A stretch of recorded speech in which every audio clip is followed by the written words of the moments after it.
Hello বাচ্চা কাচ্চারা, আসসালামু আলাইকুম। আপনারা অনেকবার আমাকে বলেছিলেন যে ভাই আমাদেরকে কিছু সরল প্র্যাকটিস করাই দেওয়ার জন্য। সো সরলের ভিডিও শুরু হলো। ইনশাল্লাহ আমি চেষ্টা করব ইম্পর্টেন্ট বেশ কিছু সরল আপনাদেরকে যেন প্র্যাকটিস করিয়ে দিতে পারি। ওকে, সো সরলে আমাদের বেসিক্যালি তিনটা নিয়ম ফলো করতে হয়, ঠিক আছে?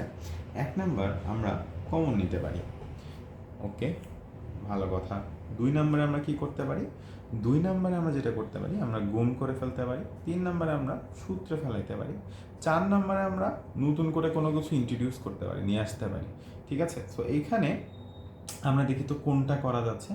সো আমরা দেখতে পাচ্ছি যে এখান থেকে আমরা ইজিলি কমন নিয়ে ফেলতে পারি, তাই না? এখান থেকে কমন নেওয়া যাচ্ছে না, এখান থেকে কিন্তু ইজিলি কমন নেওয়া যাচ্ছে। তাহলে চলেন আমরা কমন নিয়ে ফেলি। যেহেতু কমন নেওয়া যাচ্ছে শুরুতেই, তাহলে একটু ছোট হয়ে যাবে। এখন খেয়াল করেন, এখানে আছে এ সি বার আর এখানে আছে এ বি বার সি। তাহলে আমরা এখান থেকে স্বাভাবিকভাবে এ সি বারকেই কমন নিয়ে ফেললাম, ঠিক আছে? তাহলে এখানে থাকলো 1, এখানে থাকলো জাস্ট বি বার। এখন আমরা কিন্তু একটা সূত্র জানি, কি বলেন তো? 1 plus B bar is equal to 1, বা 1 plus A bar is equal to 1। তাহলে আমরা এখানে 1 লিখে দিব, অ্যান্ড আমরা A bar plus A B plus A C bar, ঠিক আছে? সো কোনো কিছুর সাথে 1 মানে ওটাই। আচ্ছা, তাহলে এখন আমাদের কিন্তু একটা ছোট একটা ফরম্যাটে আমরা আমাদের অঙ্কটাকে পেয়ে যাচ্ছি, এবং আমরা এখান থেকে আবার কমন নিতে পারছি। এখান থেকে দেখেন আমরা ইজিলি এ কমন নিয়ে ফেলতে পারছি।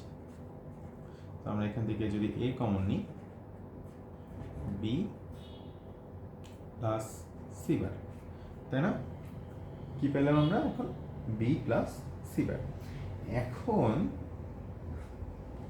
আর কি কমন নেওয়া যায়? যায় না। আর অন্য কোনো কিছু করা যায়? আমাকে একটু বলেন তো। করা যায়, এখনো কিন্তু আরো অনেক কিছু করা যায়। দেখেন, আমি একটু আগে আপনাদেরকে বলেছিলাম টোটাল 4টা জিনিস আমরা কিন্তু এখান থেকে করতে পারবো, তাই না? আচ্ছা, তো এই যে 4টা জিনিস আমরা করতে পারবো, তার মধ্যে একটা জিনিস কি ছিল? তার মধ্যে একটা ছিল হচ্ছে গিয়ে আমরা চাইলে অনেক সময় নতুন করে কোনো কিছু ইন্ট্রোডিউস করতে পারি বা আনতে পারি, ঠিক আছে? এখন এইখানে আমরা ঠিক সেম কাজটাই করবো। আমরা এখানে নতুন করে একটা জিনিস আনবো, ঠিক আছে? এখন কি আনবো বলেন তো? দেখেন, এখানে আমাদের সরলের মেইন উদ্দেশ্য কি? সরলের মেইন উদ্দেশ্য হচ্ছে আমাদের যত আমরা ছোট করতে পারি জিনিসগুলোকে, ঠিক আছে? তো এখানে আমরা যদি এমন একটা ফরম্যাটে নিয়ে আসার চেষ্টা করি যেখানে আমরা A bar plus A, A bar plus B plus C, এরকম একটা ফরম্যাটে আমরা নিয়ে আসলাম। এখন এই ফরম্যাটে আমরা কিভাবে নিয়ে আসলাম ভাইয়া?